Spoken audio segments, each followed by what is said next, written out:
Хайырлы ирте, илнең төп телеканалында Татарстан яңалыклары, студияда Чулпан Әмири, безнең бүгенге чыгарылышта. Эшкә бирсәң шын күңел. Зәй районы игенчеләре көзге будайның гектарыннан 42 центнердан артыграк уңыш җыеп алалар. Саба районының Җәмигъ мәчете каршында балалар өчен рухи сәламәтләндерү лагере эшли башлады. 2 аучыга бер үрдәк. 40 елдан артык аучылык белән шөгыльләнүче Илдар Евдокимов беренче тәҗрибәсе турында.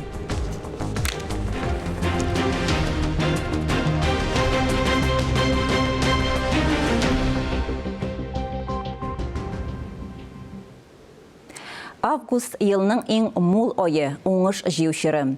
Бу айның сынамышларына күз салып, көзнең, кышның ничек киләсен чамаларга була. Әйтик, августта торналар төркем-төркем булып җыл якка китсә, кыш иртә килер дигәннәр.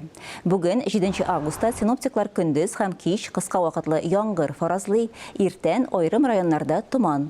Җил төньяк-көнбатыштан секундына 14 метрга кадәр. Көндез һава температурасы 27 градус җылы. Республика кырларында урып җыю эшләренең кыза барган мәле. Басуларда, ындыр табакларында эш кайный. Соңгы көннәрдәге яңгырлар игенчеләрнең эшен бераз тоткарлый төште. Иң мөһиме, артыкка китмәсендә өлгергән ашлыкларны вакытында җыеп алырга комачауламасын гына ди аграрийлар. Зәй районы кырларында да игенчеләр көн-төн дими эшли. Басудагы эш барышы белән Зәйдәге хәбәрчебез Әдилә Борханова танышып кайтты. Диңгез кебек күкрәп утырган иген кырларында суктырыласы мәйданнар күләме көннән-көн кими.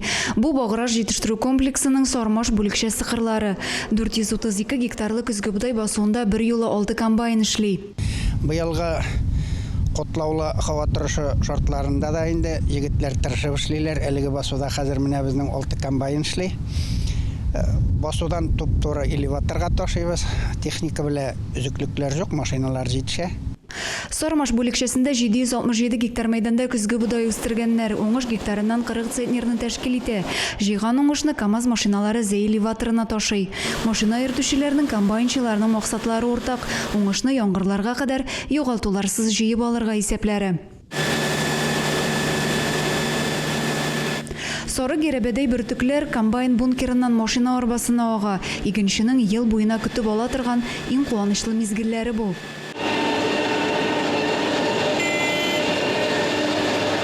Восток агрофирмасының Нива җитештерү комплексы кырларында да эш гөрли. Игенчеләр көзге будай суктыра.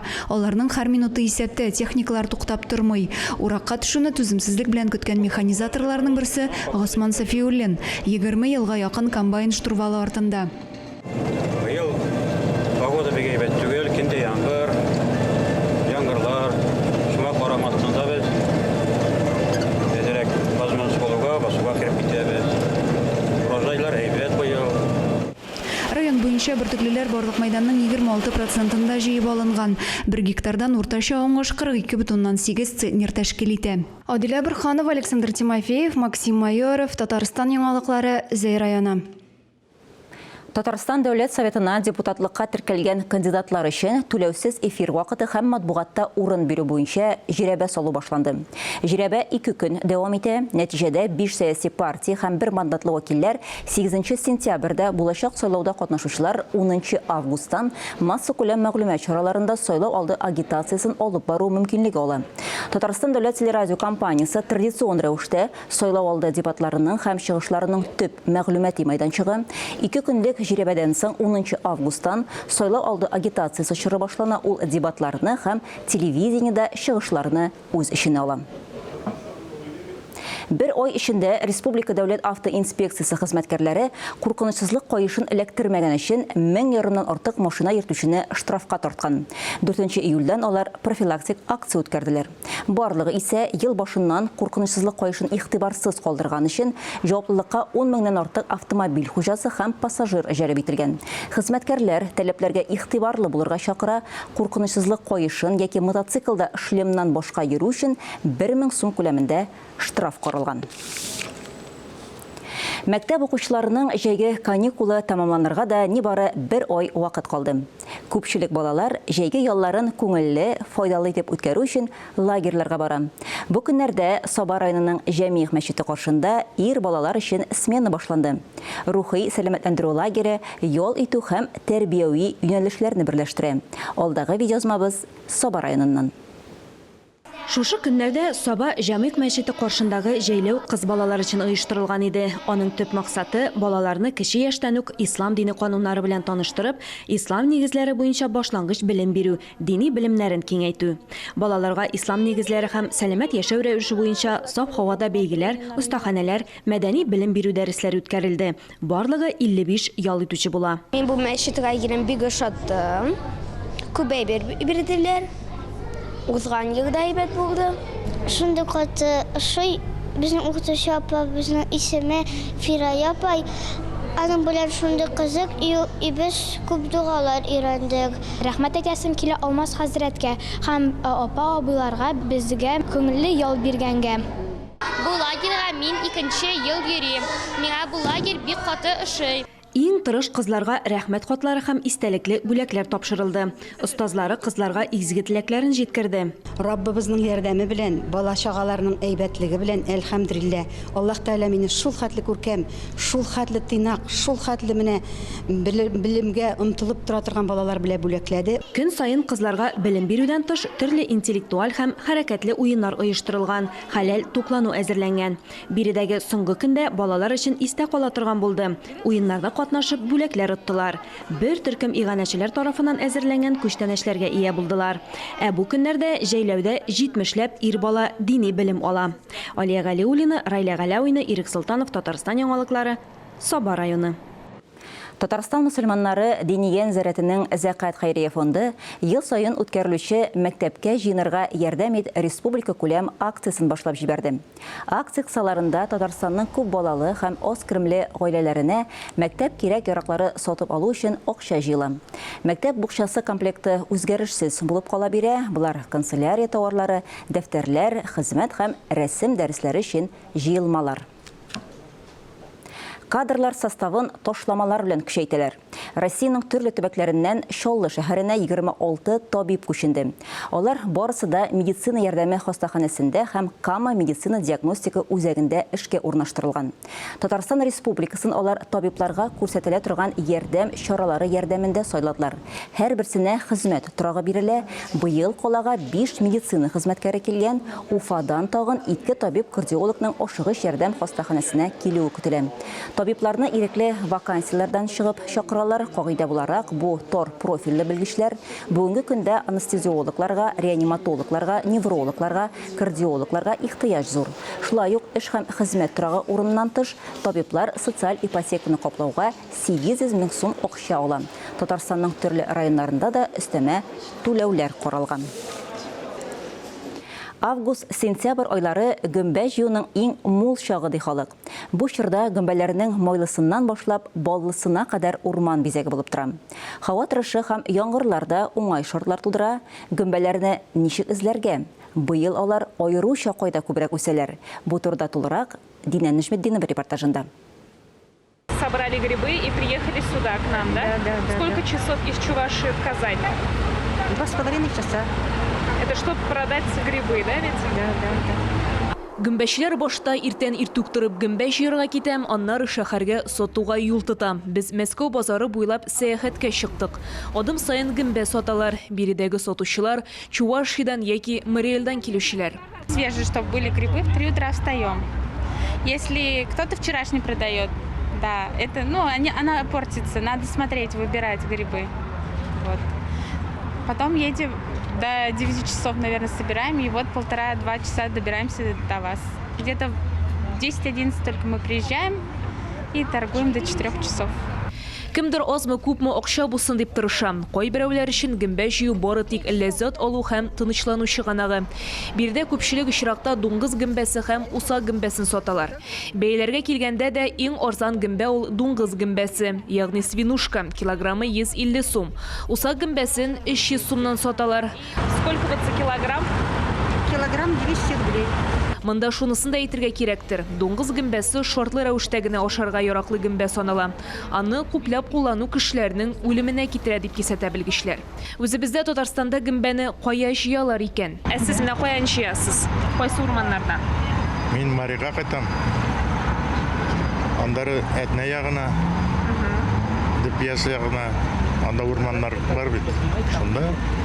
Шуннан да гөмбә үскән район сонына Орча, Соба, Биектау, Әтнә, Теләче районнары керә. Нинди гөмбәләр җыясыз? Грузди, Белый, Опята. Роспотребнадзор әйтүенчә 2024 елда 24 кеше гөмбә ашап агуланган, шуларның 5-се балалар. Үлем хәлләре теркәлмәгән, узган ел белән чагыштырганда бу күбрәк. 2023 елда гөмбә белән агулану 11 кешедә ачыкланган. Роспотребнадзор халыкны гөмбә җыйганда да, аны сатып алганда да сак булырга инде. Бу четрекле ризык кичкенә генә ялгышны да кичерми икәнлеген истән чыгармаска куша белгечләр. Динә Нәҗметдинова, Илдар Галиутдинов, Татарстан яңалыклары. Эфирда Татарстан яңалыклары, чираттагы хәбәрләргә күчәбез. Һәр кешенең үз кызыксынуы, мавыгы була. Алдагы видеозмабыз герое бала чактан аучы булырга хыялланган. Кукмара районында гомер итүче Илдар Евдокимов белеме буенча электрик һөнәрен үзләштерсә дә, инде 40 елдан артык тәҗрибәле аучы. Ни өчен ул бу эшкә тотынган? Кем этәргеч биргән?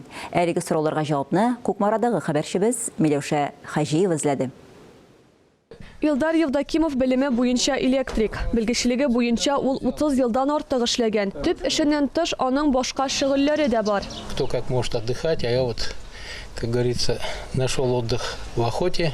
Кем ничек булдырала шулай ял итә. Ә мин менә кем әйтмешли ауда балык тотуда ял таптым. Моңа мөгаен бабайның геннары тәэсир иткәндер. Ул аучы да балыкчы да иде. Бу ял, ягъни эштә җыелган начар энергияне шушы мавыгылар белән бетерергә мөмкин.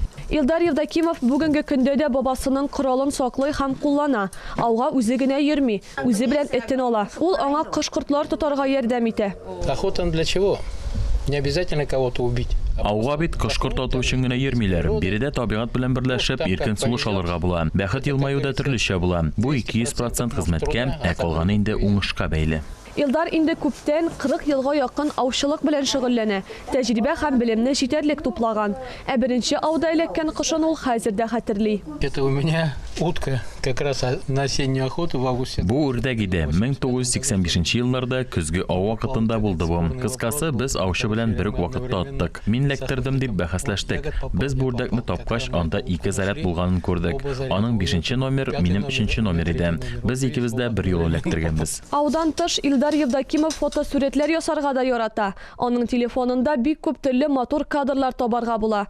Ә ауда йөрүдән туктарга теләми. Кешем һәм сәламәтлегем булганда моның белән шөгыльләнәчәкмен әле ди. Миләүшә Хаҗиева, Марат Сабирҗанов. Татарстан яңалыклары өчен Кукмара районыннан. Чыгарылышыбызны дөресләү дәресләре сәхифәсе белән дәвам итәбез. Бүгенге дәрес сүзләрне баш яки юл хәрефтән язуга багышлана. Сәхифәне Ания Гыйбадуллина һәм Татарстан Фәннәр академиясының Галимҗан Ибраһимов исемендәге Тел, әдәбият һәм сәнгать институтының лексикография бүлеге мөдире, филология фәннәре кандидаты Ринат Сәфәров алып бара. Исәнмесез, хөрмәтле телевизор караучылар. Бүген без сүзләрнең баш яки юл хәрефтән язылуы турында сөйләшербез. Әлбәттә, үз исемен, дәүләтләр, трак пунктлар атамаларын баш хәрефтән язарга кирәклеген барыбыз да белә. Ә гамәлдә икеләнеп тору очраклары бихисап. Ринат әфәнде, исәнмесез? Хәерле көн. Татар телендә сүзләрне баш хәрефтән язу тарихы ничек башланган ул? Татар телендә баш хәрефтән язу тарихы бик яшь әле ул. Чөнки 1000 ел буе без гарәп графикасын кулланганбыз. Ул 1929 елда гына гамәлдән чыгарыла. Гарәп графикасында баш хәреф һәм юл хәреф дигән әйбер юк. 1929 елдан латин графикасына күчерелгән вакытта баш хәрефтән язылу кагыйдәләре дә азмы-күпме булдырыла. Аннан соң без аны 10 ел гына файдаланабыз. 1939 елда кириллицага күчерелгәннән соң төптәнрәк, әзрәк уйланыбрак телебезнең орфографиясе булдырыла. Менә без бүген 1941 елда кабул ителгән орфография кануннарына, законнарына буйсынып яшибез. Бер-ике сүздән торган ялгызлык исемнәре белән проблема килеп чыга дип аңлыйм инде мен. Әмма бер Нигездә шулай. Мәсәлән, Сейшел утраулары дигәндә, без әгәр дә утрау географик объектны күз уңында тотсак, утрау сүзе юл хәрефтән языла. Әгәр дә Сейшел утраулары дигән дәүләтне күз уңында тотсак, утрауларындагы у баш хәрефтән языла. Татарстан республикасы дип беләбез инде. Икесе дә зур хәрефтән языла, әйеме бөтен республикаларда зур хәрефтән языла дип беләм мин. Өлкә, край бар бит әле. Безнең республика сүзе ул үзе дәүләтне белдерә. Һәм тарихта безнең республикалар булган. Мәсәлән, Новгород республикасы булган рус тарихында. Бу очракта республика юл хәрефеннән языла. Теге тарихи республикаларны бутамас өчен бүгенге рәсми республикалар барсы да баш хәрефтән языла. Озын оешма исемнәре бар бит әле, әйеме? Монда бик катгый кагыйдә бар. 2-3 һәм аннан да артыграк сүздән гыйбарәт атамаларның бары тик беренче сүзе һәм атама составына кергән ялгызлык исемнәре генә баш хәрефтән кулланыла.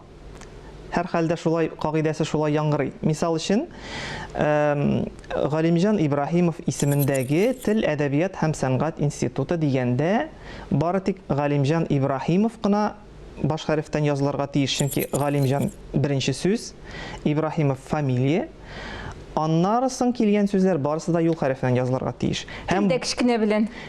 Һәм башка оешмаларда да шулай булырга тиеш иде, ләкин баягы әйткән кагыйдәгә безнең хилафлык килә. Безнең нишләптер татар телендә әнә шул исемендәге дигән өлешне алып ташлап та куллану мөмкинлеге булган өчен теге сез әйткән тел сүзе дә баш хәрефеннән языла. Ләкин ул баш хәрефеннән язылырга тиеш, әгәр дә менә бу беренче өлеше булмаса. Фәлән исемендәге дигәннән соң баш хәрефтән язу гадәткә кергән инде. Без аны хәзер хата дип тә әйтү үзе үк хата булырга мөмкин. Министрлыкларга килгәндә дә шул ук хәл. Мәсәлән, Татарстан Республикасы Мәдәният министрлыгы дигәндә бары тик Татарстан Республикасы гына баш хәрефтән булырга тиеш. Чөнки Татарстан беренче сүз, республика рәсми атама, битте, калганнары оешманың составына керә. Ләкин Мәдәният министрлыгы дигән формасында булган өчен, ул очракта мәдәният сүзе беренче сүз булганга баш хәрефтән язылган өчен, без аны теге тулы килеш язганда да хәрефен кичерәйтә алмыйбыз. Вакыйгалар турында да сөйләшеп китик әле, әйеме? Президент, рәис, премьер-министр зур хәрефтән языла? Әйе. Алар югарырак вазифа биләп торган кешеләр, әйеме? Нинди дә булса илнең яки дини оешма булсынмы, ниндидер дөнья күләм оешма булсынмы, иң югары дәрәҗәдә торган идарә органнары, шул идарә органнарының җитәкчеләре баш хәрефтән языла. Шуның өчен рәсми текстларда без президент сүзен, безнең Татарстаныбыз өчен ул рәис сүзен без баш хәрефтән язабыз. Калган очракларда, мәсәлән, мәктәп директоры, мөдир сүзләрен без һәр вакыт юл хәрефтән язабыз. Мондый очракларда буталмас өчен шулай ук мин сүзлекләргә мөрәҗәгать итәр идем, чөнки безнең чагыштырмача күптән түгел менә бу баш хәрефенә багышланган сүзлек төзелде һәм сүзлек бастырылды. Ул баш хәрефеннәнме, юл хәрефеннәнме дип атала, орфографик сүзлек. Бу сүзлек ни кызганыч, аның тиражы шактый аз булды, ләкин без аны Галимҗан Ибраһимов исемендәге Тел, әдәбият һәм сәнгать институтының сайтында сүзлекләрнең электрон фонды бар. Без шул фондка сүзлекне урнаштырдык. Шуңа күрә теләгән кеше шуннан карап файдалана ала. Әгәр дә инде бөтенләй тулысынча сүзлекнең электрон вариантын алырга тели икән, шулай ук институтыбызның сайтыннан йөкләтеп ала. Хөрмәтле телевизор караучылар, бу сылтаманы экранда күрәләр, без сездән кызыклы гыйбарә көтәбез. 150 еллап элек безнең Казан ратушасында Рәхмәтулла Әмирханов дигән тәрҗемәче эшләгән. Ул күрәмсең бик танылган кеше булган, үз заманы өчен халык арасында аны Рәхми Тылмач дип йөрткәннәр. Менә бер көн Рәхми эштән кайткач хатынына әйтә икән, хатын тыкмач пешер әле. Хатыны бераз иренеп тора, тыкмач җәеп кисәсе килмәгән инде. Умаш кына пешерим инде дип әйтә ди. Тыкмач яхшырак бит. Тәмләп пешергәч умаш та әйбәт була. Мин сиңа әйтәм, тыкмач пешер. Татарча аңламасаң, русча әйтәм, лапша. Әй барда бер камыр түгелменисең, тыкмашни, умашни дип һаман хатыны тискәреләнеп тора икән. Аның шулай юкка эш пешеруына рәхми әйткән ди. Соң юләр хатын булмасаң уйлап кара. Пәри башка, җин башка, умаш була алмый лапша дип әйткән ди. Соңрак аның инде умашлары әнә төшеп калган, ләкин пәри белән җине телгә кирип киткән. Чөнки шуннан да безнең өчен бүгенге күзлектән караганда пәри дә җине дә бер чамарак булып күренсә дә, төбенә төшә башласаң, җин бик куркыныч, ә пәри бик шибәр, бик гүзәл икән. Шуңа күрә пәри башка, җин башка, умаш була алмый лапша. Рәхмәт сезгә. Хөрмәтле телевизор караучылар, бүгенге дәресебез тәмам. Әгәр дә сезгә галимнәрнең киңәшләре кирәк булса, сез безнең редакциягә мөрәҗәгать итә аласыз. Шулай бергәләп гыйлемебезне арттырыйк. Киләсе очрашуларга кадәр. 10 августта физкультурачылар көне билгеләп үтелә. Шул уңайдан Казандагы Урам паркы үзәк мәйданчыкка әверелә. Бәйрәмне массакүләм иртәнге зарядка белән Олимпия уеннары призеры Евгения Тарасова үткәрә. Шулай ук бу көнне төрле мастер-класслар, парк мәйданчыкларында баскетбол, футбол буенча уеннар, аерым программа, пляж спорт төрләре үзәгендә каралган. Гаилә елында гаилә эстафетасы да планлаштырылган. Ул иртәнге сәгать 8-дә старт ала һәм кичкә кадәр дәвам итә. Спорт бәйрәменә килүчеләргә бигрәк тә җилкәнле спортка игътибар итәргә киңәш итәләр. Әлеге төр ярыш Казансу өслегендә уза. Хөрмәтле телевизор караучылар, бүгенге яңалыклар чыгарылышы тәмам. Беренче минуттан соң эфирның хәерле көн Татарстан тапшыруы дәвам итә. Игътибарыгыз өчен рәхмәт.